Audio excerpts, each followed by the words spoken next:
Assalamualaikum warahmatullahi wabarakatuh. Kami dari kelompok 4. Di sini kami akan mempresentasikan materi yang berjudul kekuasaan perilaku politik dalam organisasi. Pertama, kami akan memperkenalkan diri kami terlebih dahulu. Perkenalkan saya Tiara Sina Putri sebagai moderator dalam kelompok ini dan rekan-rekan saya. Saya Cahaya Azandini. Saya Ardela Deni Sregar. Adapun materi yang akan kami bawakan pada hari ini, yang pertama materi kekuasaan dalam organisasi. Yang kedua, organisasi sebagai wahana politik. Yang ketiga, praktik organisasi dalam organisasi. Yang keempat, etika berpolitik dalam organisasi. Langsung saja kita masuki materi yang pertama ialah kekuasaan dalam organisasi yang akan dibawakan oleh Cahaya Zandini. Kekuasaan adalah batas individu, kelompok, atau asosiasi untuk mempengaruhi orang lain. Kekuasaan tidak diharapkan untuk mengubah perilaku individu, tetapi kemungkinan untuk mengubah seseorang. Selain itu, kedua ahli ini menjelaskan bahwa kekuasaan membutuhkan ketergantungan. Dengan demikian, pihak yang berkuasa memiliki hal-hal yang dipandang penting oleh pihak lain, sehingga pihak yang dikuasai merasa sangat dipengaruhi oleh pihak yang berkuasa.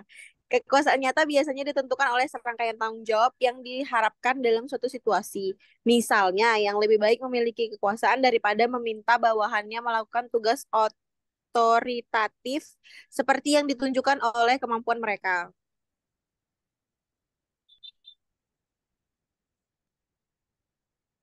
Materi yang kedua ialah organisasi sebagai wahana politik yang akan dibacakan oleh Arda.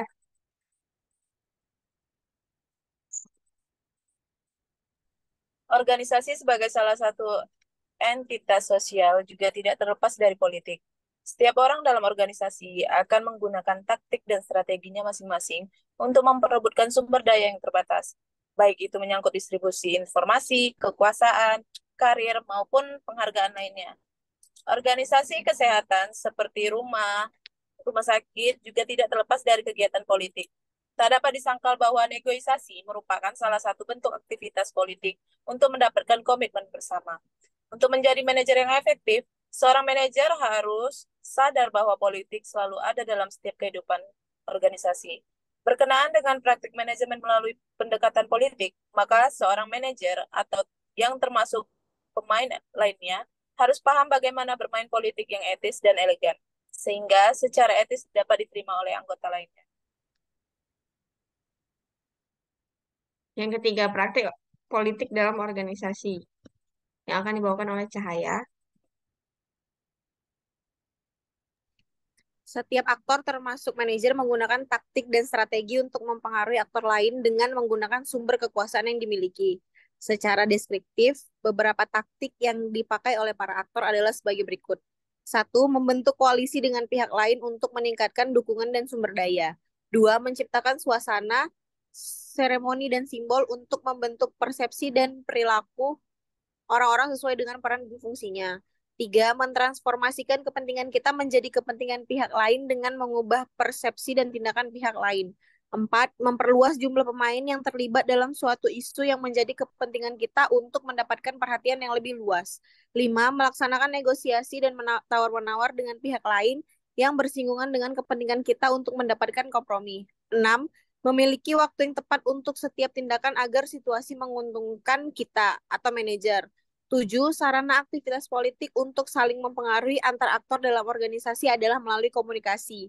Hubungan antara komunikasi, penggunaan sumber kekuasaan, menanamkan pengaruh, dan pemenangan kepentingan. Materi yang terakhir ialah praktik politik dalam organisasi yang akan dibawakan oleh Arda. Adapun pertimbangan etis haruslah merupakan suatu kinerja pengontrol dalam perilaku politik untuk mempengaruhi pihak lain. Etik adalah standar moral apakah suatu perilaku baik atau buruk menurut menurut norma masyarakat. Perilaku politik yang etis adalah perilaku yang bermanfaat untuk individu dan organisasi. Sedangkan perilaku politik yang tidak etis adalah perilaku yang bermanfaat untuk individu, tetapi melalui organisasi. Setidaknya terdapat tiga kriteria untuk menilai apakah cara kita bertindak etis atau tidak etis, yaitu prinsip ul- utilat maaf, utilitarianisme, hak, dan keadilan.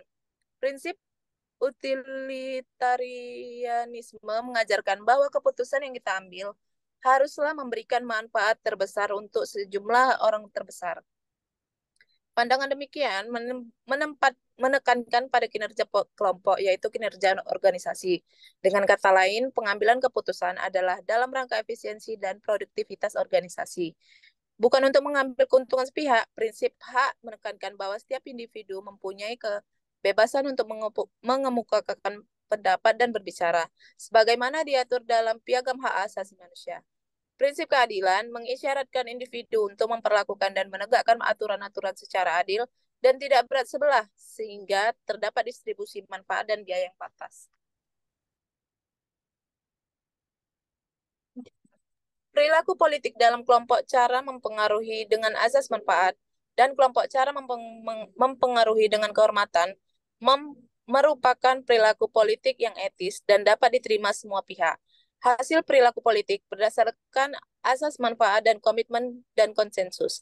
Sehingga perilaku politik demikian meski bersifat situasional adalah etis dan dapat diterima semua pihak. Selanjutnya, perilaku politik berdasarkan asas kehormatan menduduki tataran tertinggi bila dilihat dari tingkat keetisannya. Perilaku politik berdasarkan asas kehormatan mampu menanamkan ideologi dan cara hidup kepada pihak lain. Perilaku politik berdasarkan asas kehormatan banyak ditunjukkan oleh para pemimpin besar dunia. Tokoh Mahatma Gandhi misalnya, mampu mempengaruhi lawan dan kawan karena prinsip hidup yang dipegangnya yaitu kesederhanaan dan kejujuran. Baiklah, sekian dari materi yang telah kami bawakan. Apabila ada kekurangan, kesalahan kata, dan perilaku, kami mohon maaf. Wabillahi taufiq wal hidayah. Assalamualaikum warahmatullahi wabarakatuh. Waalaikumsalam warahmatullahi wabarakatuh.